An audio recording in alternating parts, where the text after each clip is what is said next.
అయితే ఈరోజు జయశంకర్ జిల్లా భూపాలపల్లి పరిధిలోని కాటారం సబ్ డివిజన్లో నరి బొడ్డున ఏదైతే గురుకుల కళాశాలలు ఉన్నాయో, అదే బాలికల హాస్టల్స్ ఉన్నాయో, అదే రోడ్డు పక్కనే సబ్ కలెక్టర్ ఆఫీస్ ఉంది.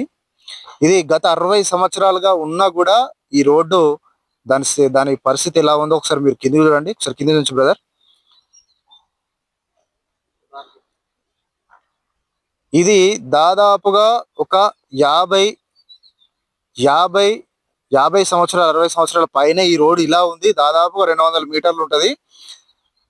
హాఫ్ కిలోమీటర్ మేరకు ఉంటే 20 సంవత్సరాల కిందట ఒక కొంచెం రోడ్ వేసి దాన్ని అట్లనే ఆపేసిర్రు. ఇది ఎందుకు ఆగిపోయిందో అట్లనే ఉంది. పక్కన డబల్ బెడ్రూమ్లు ఉన్నాయి. ఇవ రైతులు వెళ్ళాలంటే పత్తి చేనులలో తవ్వ వేసుకొని వెళ్ళాలి. ఇక్కడ పక్కపొట్ట ఐకేబీ ఉంటది. ఇట్లా దుస్థితి ఉన్నది కాటన్ సబ్ డివిజన్ లో. స్థానికంగా ఇప్పుడు ఎన్నికలు స్టార్ట్ అయినాయి. మీరు ఓటేసే ముందు ఈ రోడ్ ఎందుకు కాలేదని అడగండి ఫస్ట్. ఈ రోడ్ 60 సంవత్సరాలు అవుతుంది. చాలా ప్రభుత్వాలు వెళ్ళిపోయినాయి. కొత్త ప్రభుత్వం వచ్చింది, పాత ప్రభుత్వం పోయింది. ఈ రోడ్ ఎందుకు కాలేదు? సర్పంచులు కూడా అయ్యారు, మరి సర్పంచులు ఎందుకే లేదు? స్థానికంగా ఉన్న సర్పంచులు గతంలో చెరువులలో రోడ్లు వేసింది, కానీ మరి ఇక్కడ ఈ డబల్ బెడ్రూమ్ వాళ్ళకు, మరి ఏసీ కాలనీకి, సెంచు కాలనీకి, ఇట్లా సోషల్ వెల్ఫేర్ బాలికల హాస్టల్కి పక్కపంటి ఐకేపీ ఉన్నది. ఈ రైతుల గురించి ఆలోచించకుండా ఈ రోడ్ ఎందుకు వేయలేదు, ఎందుకు ఆపిర్రు? ఇక్కడ అడిగి ప్రజలు ఉన్నారు, ప్రజలను అడిగి తెలుసుకునే ప్రయత్నం చేద్దాం. అన్న ఏం పేరు? రాజేష్. దాదాపుగా ఈ రోడ్డు లేక ఎన్ని సంవత్సరాలు కదా? 50-60 సంవత్సరాలు అయితే. మీరు డబుల్ బెడ్రూమ్ వచ్చిన సంవత్సరాలు అయితే? 12 సంవత్సరాలు. 12 సంవత్సరాలు అవుతుంది. ఆల్రెడీ సర్పంచ్లకు వాళ్ళకి వీళ్ళకి చెప్పినాం. బండ్లు పడ్డాయి, మనుషులు కింద పడ్డారు. ఎంత మందికి చెప్పినా కూడా వాళ్ళు పట్టించుకుంటారు ఇంతవరకు అయితే.